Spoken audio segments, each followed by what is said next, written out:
Follow us on social media and please hit the subscribe button so you don't miss out on any updates from our ALS experts. Okay, good evening, everyone, and welcome. I'm Lisa Deegan, for those who don't know me, and I'm part of the Everything ALS team. Our entire team has been affected by ALS, and what we want to do is provide you guys with what we didn't have when we were going through our journeys. So thank you for being here tonight for our final ALS talk series for 2021. This year, we brought to our community some amazing information from the experts on the latest ALS research, therapies, clinical trials, digital biomarkers, environmental factors, assistive technologies, brain-computer interfaces, information on care and support, and so much more. So if you ever missed any of our sessions, you can catch them on our YouTube channel. So tonight, we are honored to have the amazing Dr. Terry Heiman-Patterson join us to present on respiratory considerations in ALS. Really quick, before I introduce her, we want to have Indu Navar, our founder and CEO of Everything ALS, and Elad Yom Tov from Microsoft Research to give you guys a quick update on ALS research, detecting ALS through search engine interactions. So you can visit everythingals.org/research for more information and getting involved in this, because we need your help to help accelerate treatments for ALS. So with that, I'll hand it over to Indu and Elad. Thank you, Lisa. Hello, everyone. What we wanted to do today is talk about the research that we are so excited about with Microsoft Research. And Elad will talk about, since we launched, what results we have found. But I just wanted to go through why this research is very important for us to participate in. And we as, citizen research, as we say, we all as patient community are coming together to make this possible and work with domain experts like Elad at Microsoft Research, who is actually, looking at search engine interaction data to detect ALS and also to look at progression of the disease. So with that, I've got a couple of slides here before I hand it over to Elad. Why this is important is all of you are familiar with what we go through, which is ALS FRS score. And today, if you really look at it, everything, as you know, it's pen and paper, it's self-reported. What we are trying to do is digitize them. So when I say digitize them, we're trying to look at our everyday interaction that happens, and we should be able to figure out what is our fine motor? How is it responding without having to say, how do you feel? How do you, cut your food? That is age-old way of looking at it, right? We have computers today. We can digitize this. And that's what Elad is working on, is really looking at fine motor. And a lot of you are part of our speech study, and that is looking at bulbar. And we are looking at respiratory, gross motor. We want to automate all of these things. And Elad is working on fine motors. And one of the ways that you can actually get involved in is go to Everything ALS/research, and where there is, detecting ALS through Microsoft Research, click on that and say, click to join. As soon as you click to join, it'll actually launch the study. And then there is a yes or a no. Do you want to take part? And I hope you all say yes. And then click on that button on the right-hand side that has an arrow, and that will take you to the next screen. So with that, I will have Elad just talk about, since we launched, how exciting this research results has been. Elad, it is all yours. Thank you. So good afternoon, and thank you for the invitation to show you where we're at. As Indu mentioned, our goal is to validate a model that we've built, which can screen for ALS using people's interaction with search engines. So we're looking at how people query specifically on Bing, and from the parameters of those interactions, which I'll talk about in a minute, we can try to see whether or not they're likely to have ALS. So we've built a model based on data that we collected in the past, and currently we're trying to validate this model with your data. And so we launched this 2 months ago. Since then, 31 people agreed to participate in the study. 21 of them went through the entire study, which is very short. I'll talk about this in a minute. And finally, of those 21, 10 we found were active on Bing, so we could use their data. And so what have we found? On the right-hand side, you can see a graph where we're showing the scores of people we know are healthy and people we think have ALS based on the data we previously collected. So the dotted blue are the scores of people that we think are healthy. The dotted red are people that we think had ALS. And then the orange line here is the data that we collected in the current study. These are the 10 people that we have so far. And what you're seeing is that their score is very similar to that of people that we've previously trained the model with. And we thought that they had ALS, but now we can see that with people that we are sure have ALS, we can validate the model. The model really does see them as people with ALS, which is great. This is what we expected to see. And actually, so far, even though it's only 10 people, the results are, I think, much better than we could have expected. Even with this relatively small number, we're already seeing what we call statistical significance. We're already able to say this is the model is being validated. That said, we do want to have more people participate so we can give a better answer when we go ahead with this model. And so we're trying to recruit more people. We're hoping to reach something like 3 times as many people as we have now. What does participation in the trial require? So you'll need, as Indu mentioned, either to go to this link or to the Everything ALS website.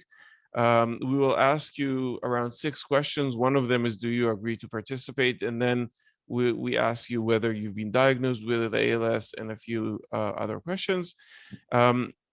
And then we'll give you a link to click on, and that will enable us to link your answers to data on Bing if you have it. We don't know who you are, as I'll talk about in a minute, but that will enable us to find the data that's associated with you. All this process takes less than 5 minutes, probably only a minute or 2. And that is the entire participation. Everything else we will go ahead and do.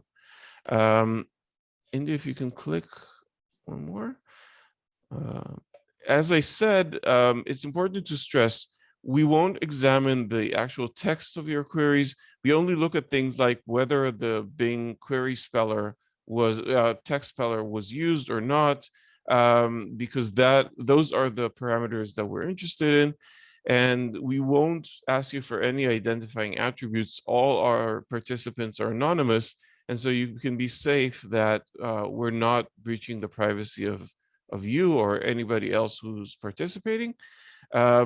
But once we have enough data, we will be able to say whether this model can be used to as a tool for diagnosing ALS, for tracking its progress over time. We're hoping that the answer will be positive, and if so, we'll have something of a breakthrough in this area. So thank you very much. And if you haven't participated, I hope you will. Thank you, Elad. And I just want to again stress on how important that this is, that we all participate in this, because we are very fortunate that we have people like Elad in Microsoft who actually is dedicating to actually helping ALS digitize some of these findings, so we can actually get faster, better clinical trials as well. So with that, I thank you very much, Elad, and being up in Israel, middle of the night here, and we will surely get you more people. And so with that, thank you very much. Thank you very much. Thank you, Elad, and thank you, Indu. So that's two ways for you guys to be able to get involved in some of our research, and that's by visiting, and it's in the chat, I put it in there, everythingals.org/research. So thank you so much for your participation in that. So tonight, we are so grateful to have Dr. Terry Heiman-Patterson on our Everything ALS platform to talk about respiratory considerations in ALS. So Dr. Heiman-Patterson is the director of the Center for Neurodegenerative Disorders and a professor in the Department of Neurology at the Lewis Katz School of Medicine at Temple University. She directs the MDA ALS Center of Hope, including the clinical and laboratory research programs. She serves as co-chairman of the executive committee of NEALS and is a member of the ALS RG, an international study group. She's published over 90 papers, abstracts, and chapters on ALS and related motor neuron diseases, along with more than 60 more on other areas of muscle and nerve disease. She's one of the most compassionate doctors out there. So please join me in welcoming Dr. Terry Heiman-Patterson. Well, thank you. So this is really one of my favorite things to talk about, because I don't think people understand just how much difference taking good care of the respiratory system in ALS, what a big difference it can make. It's really important. And so it's really a pleasure to be able to talk to everybody. And I really appreciate the invite. We were thinking about what could I talk about? I have lots of things I like to talk about, but this is a really important area for people with ALS to understand, and to understand just what a big difference we can make. So, tonight we're going to talk a little bit about the respiratory muscle anatomy, how we measure normal respiratory function, what happens in ALS, and what do we do to try to keep things healthier in terms of our respiratory function, and then how do we monitor and intervene? And I think you'll see that this is really an area that is underappreciated, I think, by folks, because we're all anxious to have a cure, right? We all want something that stops the disease, but in the interval, in the here and now, we have tools that can really make a difference. So, we talked about the outline, but now we're going to talk about the anatomy. And the point of this picture is to show you, you breathe in. And does everybody kind of see my cursor when I do this? Good. You breathe in and the air goes in the larger airways, followed by the smaller airways, and then these little air sacs that are called alveoli. And this is where all the action is. This is where you take in oxygen and you get rid of carbon dioxide, as carbon dioxide is the result of the metabolic processes in our bodies. So we need to get rid of carbon dioxide. That's trash to our body, and we need to get oxygen in, and everything happens here. And if you have a lot of secretions, and we'll talk more about this, if these air sacs collapse because you're not able to take a deep breath, or you have a lot of secretions and they get into these little air sacs, what happens is you don't have that exchange of oxygen and carbon dioxide builds up in your blood, and that has ramifications in terms of symptoms and your health. And we'll talk more about that. Here you see the rib cage, and you see some of the muscles of respiration. When you inspire, when you take a breath in, that's active. And the muscles that are important are your diaphragm here, that's the diaphragm, and the external intercostals between the ribs. And when you take a deep breath, and we're going to talk a little bit about this later, when this muscle, the diaphragm, collapses or contracts rather, it pushes down and your stomach comes out if the diaphragm is working properly. Expiration, when you get rid of air, when you expire out, that's passive. Although if you really want to push to get everything out, you use your abdominal muscles and your internal intercostals. And then we have our upper airway, which of course is really important as well. You have protection with a gag reflex. So if something gets back there, you got to cough it out. You don't want it to go into your airway. Here's your airway and there's your esophagus. You don't want food coming down and going into your airway. And if it does, then you're going to cough. And coughing is actually a quick inspiration.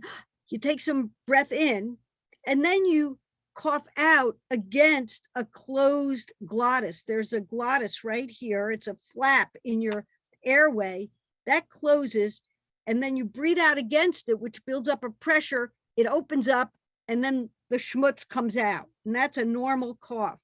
If you have weak muscles, you can't do that. You can't use your abdominals and those intercostals to push stuff out, and then junk gets in and those little air sacs are getting full of stuff.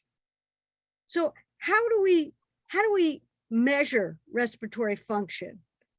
Well, everybody who's here who's been to a clinic probably has had their respiratory function measured. We get what's called a vital capacity, and that's really a volume. That's how much air is in your lungs you can take in. Then we can look at the actual respiratory muscle strength and function. The MVV is minute ventilatory volume, and that's, you have somebody breathe rapidly, go for 12 seconds and measure how much volume they're able to exchange in that 12 seconds. But more importantly are the expiratory and inspiratory pressures, and we can do it in the nose, or we can do it at the mouth, where you ask somebody breathe in or breathe out as hard as they can, and you can measure it. And this turns out to be really important, because your expiratory pressure is going to determine how well you can cough and also bear on your ability to speak and your volume. And inspiratory muscles, you need your inspiratory muscle strength, because when you take a deep breath, you pop open those air sacs that I talk about, those alveoli, and keep them healthy. Now in ALS, what happens is your volume goes down, that vital capacity, your pressures go down, and your endurance goes down, your MVV. So all of these decrease over time. And it turns out, and this is some work that we recently published, that the expiratory pressure goes down the fastest. And actually is more sensitive. Even though we always talk about vital capacity, we probably should be looking at inspiratory and expiratory muscle pressure more, because they're really more sensitive, or they drop faster. And so, what I've been talking about. So if these muscles get weak, if my muscles that inspire and expire get weak, what happens? Well, if my inspiration gets weaker, I can get less air into those air sacs, which results into less exchange. And then I also have less pressure going into those air sacs, and they collapse like a balloon. If no air's going into them, they'll collapse. So we get what's called atelectasis, and you may have heard that term. It simply means collapsed air sacs. And so your CO2 then will build up, and we'll talk about what are some of the symptoms of that. If my expiratory muscles weaken, I can't cough, I can't clear secretions, and then the secretions sit in those air sacs, and that again causes increased CO2, because the air sacs can't work, they can't exchange. And then couple that with upper airway weakness up here, my gag goes down, so food's gonna end up getting into the airways. I aspirate. That's all aspiration is schmutz from my mouth gets into my airway. I can get flapping back here, so there's upper airway obstruction. And then of course it usually goes along with problems swallowing and malnutrition, which then weakens you further. So a lot of problems. Now, what are the symptoms that you might have respiratory weakness? Well, shortness of breath on exertion, and as time goes on at rest. Fatigue, and fatigue is a big symptom. And this is one of the things that when somebody's starting to have respiratory muscle weakness and we intervene with BiPAP, we can really make a difference for fatigue. And that's important. Another thing that happens is that people can't sleep flat. They end up using pillows. Sleep disturbances are quite common. And it turns out that during sleep, what happens is you have periods, you've heard of REM sleep and all these stages of sleep. During certain stages of sleep, your muscles kind of lose tone. If they're already weak and then they lose tone or they sort of go flaccid, guess what? It precipitates respiratory failure if you're already borderline. So that during sleep, very often the oxygen can drop. And that's why people want to do sleep studies on you or want to do overnight oximetry, because we want to see if the oxygen levels are dropping overnight. And then, of course, you can get daytime sleepiness. If you haven't slept well, you're going to have daytime sleepiness. Or if your carbon dioxide is building up, you're going to get daytime sleepiness, even confusion. And then you can wake up with morning headaches because if the CO2 is rising, it dilates the blood vessels and causes headaches and yawning. And of course, we all yawn anyway, but more yawning than usual. And what are the signs that we look for? Well, if you're in my office, I'm going to look for rapid breathing, rapid shallow breathing. We call that tachypnea. We look for paradoxical breathing, and that's what I was talking about before. Here's your diaphragm in normal position. In a normal person, when they take a deep breath, you create a negative pressure in the chest that pulls air in. And if the diaphragm, and that's done partially because the diaphragm contracts, it pushes down and the belly goes out. That's normal. If on the other hand, my diaphragm is weak and I create a negative inspiratory pressure in the chest wall, the diaphragm is sucked upwards instead of down, it contracting and going down. And this causes an inversion of the belly. So it goes in instead of out. And that's actually a bedside test I use. I put my hand on somebody's belly. I say, take a deep breath, and I see what happens. And if my hand goes in, then I know that there's some diaphragm weakness. Another situation is accessory muscle use. And here you can see some arrows pointing to the accessory muscles. And you can see a video of this on YouTube. Unfortunately, because of the situation here with my slides, I'm having trouble making them large. But these muscles, when somebody takes a breath, they're using all these muscles, and we can see that. The voice becomes low volume because you don't have expiratory muscles. You'll have an ineffective cough. I'll say to somebody, can you cough for me? And they'll go, instead of, and finally, speech difficulty. So when somebody's talking, they'll take a lot of breaths during their sentence. They'll stop and breathe a lot during talking. And so maybe they'll get one word out before they have to talk. Now, what can be done? What can we do? Now we're getting to how can we deal with this? What can we do that really helps? And again, one of the things we can do is breath stacking. Now, breath stacking helps with inspiration. It improves lung volume recruitment, how much air you can get in. And it's really done by, you take a deep breath, hold it, you take another deep breath on top of it, and you keep doing that. And then you let it out slowly. And you do that 3 times. And this has several effects. One is it can increase the lung volume. It improves your cough effectiveness because you've expanded your lungs. You have more air to come out to cough with. You may help some of your speech and suppleness. And in addition, it'll decrease the air sacs because you're taking air in. It'll decrease that collapse of the air sacs. Now you can do it without an ambu bag or with like an ambu bag, which is a balloon. And this video, which I don't think we're going to be able to play, showed somebody having breath stacking using an ambu bag. Now you can go on YouTube and just Google breath stacking and see a bunch of videos and how to do it. And at your clinic, they should be able to explain to you how to do it. The other thing that's really been proven to help is expiratory muscle training, where you breathe out against the resistance. And you can buy one of these trainers for $20. And this helps to improve the pressure. It improves airway clearance and cough, and helps, it even has been shown to improve swallowing. And in a study of 48 people with ALS, 24 who were treated, They did 5 sets of this exercise. Again, you can see it on Google and on YouTube. They trained for 8 weeks with the pressure set to about 50% of what their expiratory maximum was.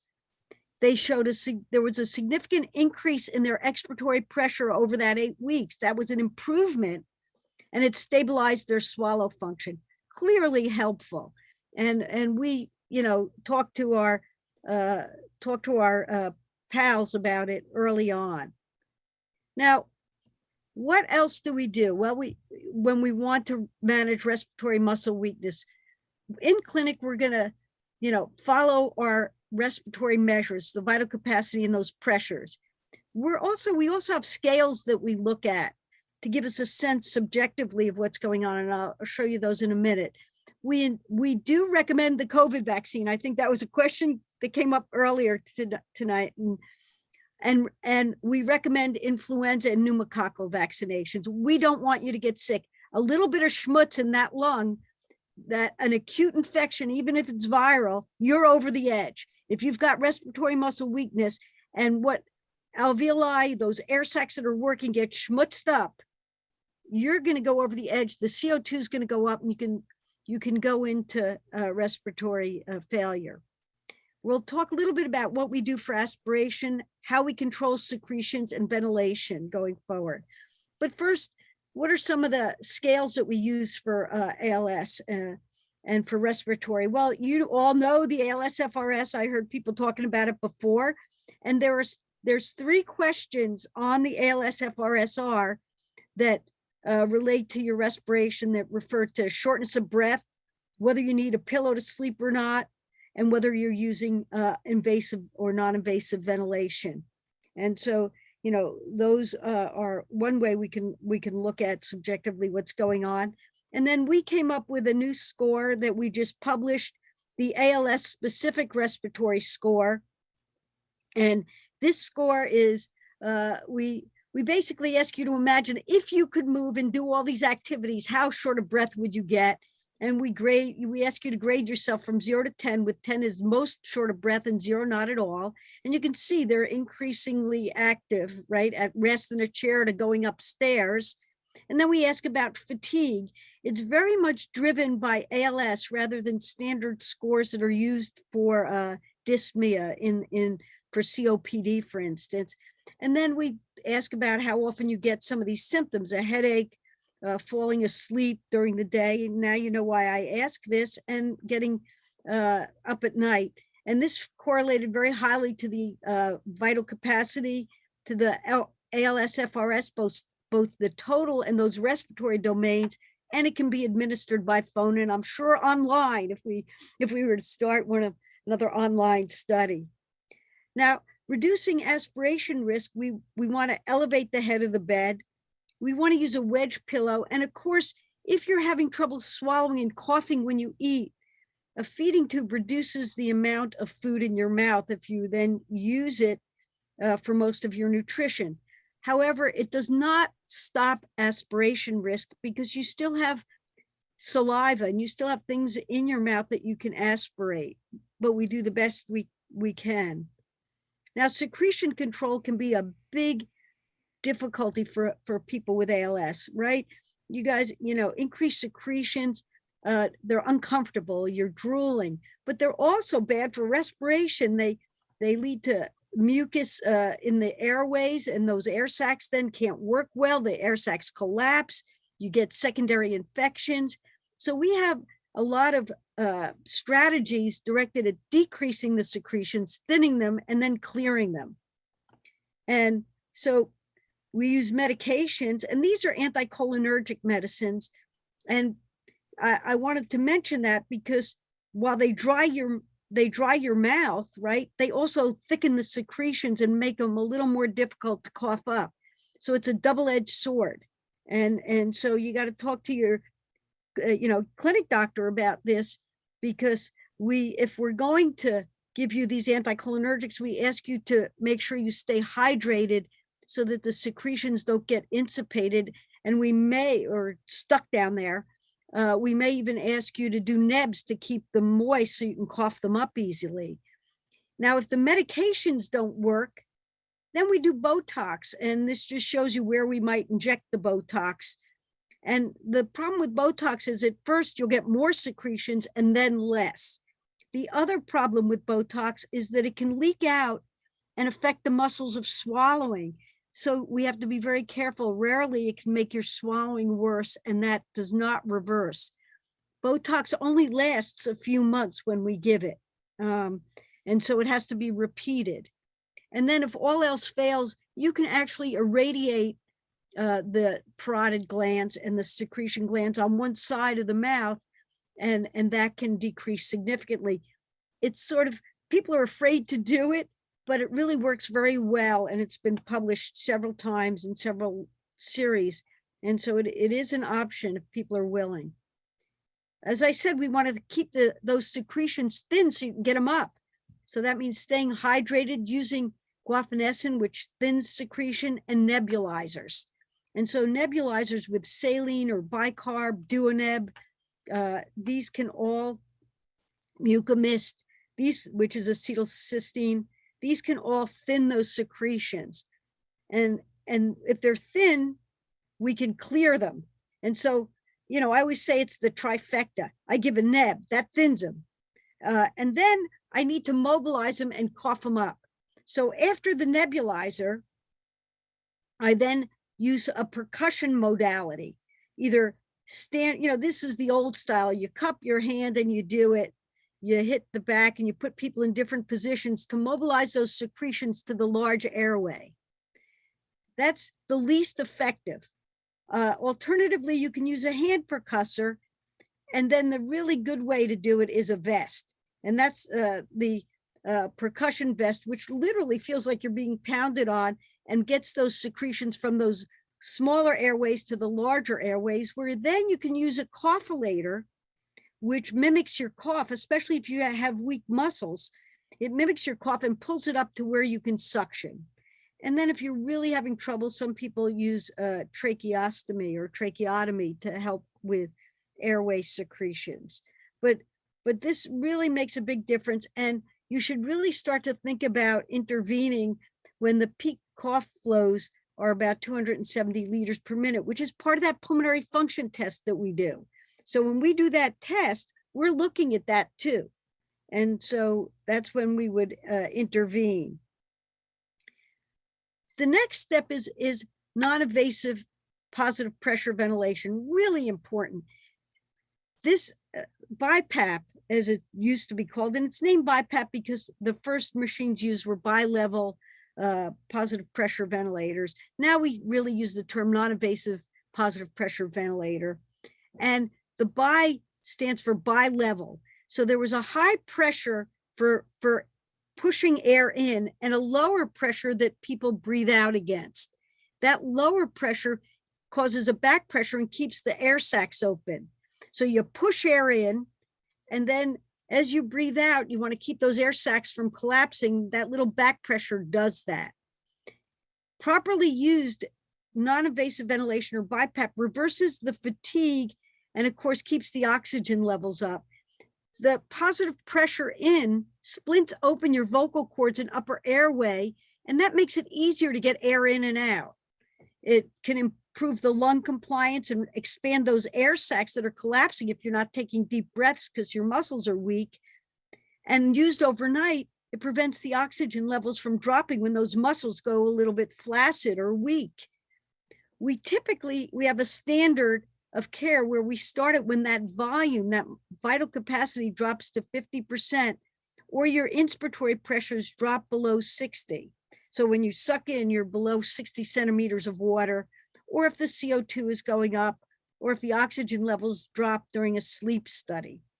And this was determined by Medicare, actually. No good science. And this is my plug. We need better studies because we know that non-invasive ventilation makes a huge difference. It's better than any of the meds we have, probably. So it improves fatigue, sleep, endurance, shortness of breath. And this is in studies now, guys. This is, it really works. The quality of life is preserved and even improved. It improves cognitive function because it drops that CO2 level. And the survival benefit in larger studies looks to be 11 to 15 months. I mean, why wouldn't you want to use it and maximize it? If this is what we're doing when we do it, I don't want to say half-cocked, but without good studies about when's the best time, how do we judge when it's good to intervene? Imagine how we do if we optimized it. And some of the ventilators, these are two of the popular ventilators now. Trilogy is volume controlled. So you can use it as that BiPAP, or you can set it so that it delivers a volume. So it uses its pressure is variable, and you say, I want to deliver 500 cc's, which is about 2 cups. Every time somebody breathes, I want them to get 500 cc's. This will deliver the 500 cc's and do it by varying the pressure. Whatever's needed, it gives, so that person gets that 500 cc's. This ventilator, the Voxen, is not only a ventilator, a non-invasive ventilator, but it also can have oxygen. It's a cough assist built in a nebulizer. So it's like everything all in one, except for the vest. So there's a little trick, because Medicare and the insurance companies usually won't pay for both a cough assist and a vest, even though they do different things. So if I use this ventilator, I can then get them to pay for that second machine, which would be a vest. I mean, tricks. We want to do the best we can. Some of the other considerations when we use non-invasive ventilation is what type of mask we use. There's full face, there's nasal masks, and then there's the nasal air. And then how we set it, whether we use that pressure ventilator or we use a volume where we deliver the specific volume. I'm going to skip that for tonight. That was just talking about, we looked at some of the things that influenced when somebody was compliant. What were some of the things that would determine whether you could tolerate using BiPAP or not? But for time, so we have time for questions, we'll finish up by talking about tracheostomy, which of course we use sometimes for secretion management, and sometimes we use it because we want to do better ventilation. And there are several different kinds of trachs. Cuffed, and the cuff refers to a little balloon here that you put air in, and that then sits in the airway and lodges it in there, or uncuffed. And then you can have a valve called a Passimure valve, and that enables people to talk. If you're able to talk when you get a trach, while during the healing stage, you won't be able to talk, but once we use the Passimure valve, or we're able to turn the balloon down a little bit, you'll be able to talk, because then you can have air go around the trach and over your vocal cords, and that would enable you to still talk. However, having a trach and mechanical ventilation will indefinitely support your life. But the disease does progress. And so that decision needs to be made seriously. You need to think about it, and think about if you would ever want to come off the vent, because withdrawal of care is certainly something that can be considered. And but of course, if you withdraw care, you wouldn't survive if you're dependent on the ventilator. I will say that about 10% of the people I take care of decide to go on a ventilator. And in studies, 80% of folks were pleased that they made that decision. And that satisfaction goes up if they were able to stay home. And so one of the things that, boy, I'd like to see us advocate for is that the money that Medicare uses to put people in nursing homes on vents, let's get them to allow families to use that to keep people in the home. Because if I choose a vent and I choose to live, I want to be with my family. I don't want to be in a nursing home. And so, like I said, the disease continues to progress. Programs are expensive. It's over $200,000 a year. It's estimated in some cases to have a home ventilator program. And you want to know what circumstances you would want to say, I don't want this anymore.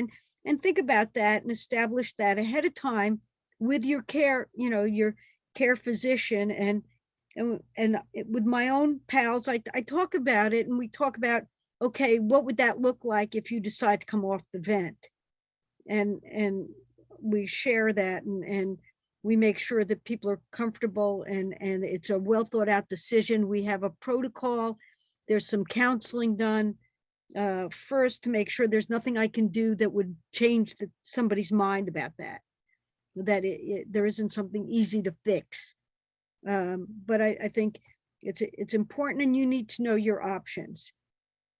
And so in conclusion, respiratory care is important in ALS, and while it's not a cure and it's not stopping the disease, the appropriate use of our interventions really make a difference in survival and quality of life. And we need to do more research into how to optimize this intervention so that our outcomes are even better. And we have a video library on the ALS Hope Foundation page that actually talks a lot about some of these things that I've talked about. So you can see some videos. You can go on YouTube. There are videos how to do breath stacking, with these machines. And I'll stop there and say thank you. And if there's any questions, I can stop my share. There we go. Oh, I'm good. sure we have some questions here. Yes, So we do. Thank We you. do. Thank you so much, Dr. Heiman-Patterson. You are just so great with patients, and you're so full of great information. We really appreciate you're always willing to come and talk to us and share your knowledge. So we thank you for that. On that note, I want to introduce myself. My name is Sarah. I'm one of the other Everything ALS team members. And myself, along with one of our student ambassadors, James, are going to be asking your questions. So we will get right onto it. You talked about the cough assist machine in your talk, and one of the questions is about insurance. How is it that people can maybe help get this covered a little early, or do you have any tips on how to maybe get those machines sooner rather than later? Yeah, well, it's really up to your clinician. Let me say this: when we looked at it, we had a large study group, and we looked at when does somebody qualify for BiPAP, and it turns out that if you remember those criteria, I said if you drop to 50% your vital capacity or your negative inspiratory pressure was low, you would qualify. Well, let me say that we had like 72 patients we followed for 12 months. They all qualified first by the negative inspiratory pressure, and in fact qualified virtually on the first visit. And as you saw, the expiratory pressures dropped first. When that expiratory pressure drops, that's the measure you use for a cough assist. And so I think part of the issue is for your clinicians to know that they have to look at that, and they have to, they should be thinking of it. And the trick is going to be getting both a vest and the cough assist paid for. And sometimes we end up with hand percussion and the vest, because you got to, and rather, and the cougholator, because you got to choose one or the other because the insurance won't cover both, or you get the Voxin if you can get that. That's hard now because it's more expensive. Wonderful, thank you. Is James working? I know he was having a couple of, oh, there, hold on, I know why.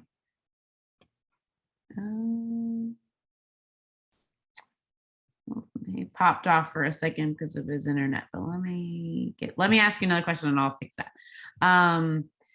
When does a person with ALS know? We talked a little bit about those parameters, but is there maybe something at home that if they're not going to clinic soon that says, like, I know my respiratory status is maybe decreasing, but I'm not due for a clinic day? What are signs that they may need to call and say, I think I actually might be meeting these criteria for either a BiPAP or a cough machine? Okay, so a couple things, any of the symptoms I mentioned, right? And if you have any concern there, and we actually now have home machines, home PFT machines. You can actually get a vital capacity at home or a negative inspiratory pressure And, so that's another way. And we're doing more home monitoring with COVID. It turned out that we really had to learn how to do these home evals. I can't tell you how difficult it was to see ALS folks by video because of just that question. How do I know where I might see how their function is, but I don't know where their breathing is. And so the use of home machines is becoming more common. You can buy one of these little home ventilators for about $150 or $140. So, I know, listen, many of us don't have that. I get it, but that's one way. And the other way is to just say, okay, can I come in and just get a breathing test if you're concerned? And if you have any questions. Thank you. A cough assist, I see some questions here. A cough assist does do a little bit of breath stacking, but and it really is because it pushes air in. But true breath stacking is a little bit different, and you can start that before you ever need a cough assist. These are breath stacking and expiratory muscle training are things I start when people first come in, when they're healthy, because I want to get them as good as I can. We also talk to people about, everybody always asks, should I exercise? Yeah, you should exercise the muscles that are still strong as long as it's not fatiguing you. And be active. And that's another example of where we need more research at what's the right amount of exercise, right? Wish we knew. But anyway, so yes and no, it does open the air sacs, but it's not as doing breath stacking early on would be important. Hi, All Dr. the Patterson. questions in the chat will be asked, that we have them on a document so we don't lose them to anybody. So I promise you, Dr. Patterson, that they're all going to be talked about too. Yeah, well, I hate to tell you this, I have an 8 o'clock webinar I have to give to. Oh, okay. But No we worries. I will answer every question. And I'd be happy to come back anytime and answer questions, or if you email me, I'd be happy to answer your questions. Okay, guys? So please, Perfect. and my email is really easy. It's Terry Heiman-Patterson, one word, @gmail will get you to me. That's probably the easiest one. And and maybe you guys can put it in the chat so people have any of my emails, because I want to be accessible to any pal who has a question. I want to be there for you. How did quarterly measurements of pulmonary function tests become the standard of care? Because that's how frequently we see folks. It's like, how did 50% become the standard of care? You don't even want to know. It's because back in 1999, we did a retrospective study of BiPAP, where we were sort of doing BiPAP on people before people even knew it was worth doing. And we went back and looked at our pals, and what we had done is when somebody got to be about 50%, we'd start them on BiPAP. So we used 50%, we pulled it out of where. And it just became part of the literature, and then other people used it. And so same way with quarterly measurements. That's when you come to clinic, that's when you're going to get measured. Would it be helpful to do it more often? Who knows? That's another area for research. And I don't even know that vital capacity is the best measure to determine it, to determine the need for BiPAP. Why do I have Hi, Dr. Patterson. I'm James. I'm the other co-moderator. We have the questions already written out here, so I'm going to just answer the next one so we can get people who already asked before hopefully answered. It's going to be, have you heard of the new RX diaphragm pacing system? And if so, could you perhaps explain what it is and why it may be helpful? Okay, well, it is. There was a study on the diaphragm pacer. It didn't work. It actually made people worse. It was done in England. We had a study going here. I actually was one of the sites, and it was stopped when the English study didn't work out. It's a good idea, but it works for spinal cord injury. It doesn't work for ALS. Okay. one of the next questions is, can you speak about how morphine helps with breathing and why that is being included in ALS care? Okay, so morphine just relaxes you. It doesn't help with breathing per se. It simply relaxes you. I personally would only use it toward, it does suppress ventilation. So it's something that I would use if somebody's really struggling. They don't want to be on a ventilator, or, you know, or it's sort of, they're on a ventilator and they want to come off and, you know, withdraw care, but it does suppress ventilation, but it's given because it helps relax too. Dr. Patterson, I know you're kind of pressed on time. You're busy. So we have all the questions written out. We will email them to you. I'm just going to ask one last one to end it on a hopeful note. The question is, what gives you the most hope for the future for ALS as you see it? Everything. Okay. So we have so many irons in the fire right now. Okay. Optimizing care like this is important, but I know what every pal on this phone call wants is something that stops the disease. Okay. Reversing is, you know, think about this. Once a motor neuron is gone, we can't replace it. And if we give you stem cells that become motor neurons to extend a process to go to the muscle, it's nigh on impossible to think that we would be able to recreate that innervation. But if we could stop the disease, diagnose it early and stop it, that would be a success, right? So I think that we have, gosh, where do I start? Genetics. Every gene that we identify is another clue to the cause of ALS, and there's so much overlap between familial ALS and sporadic.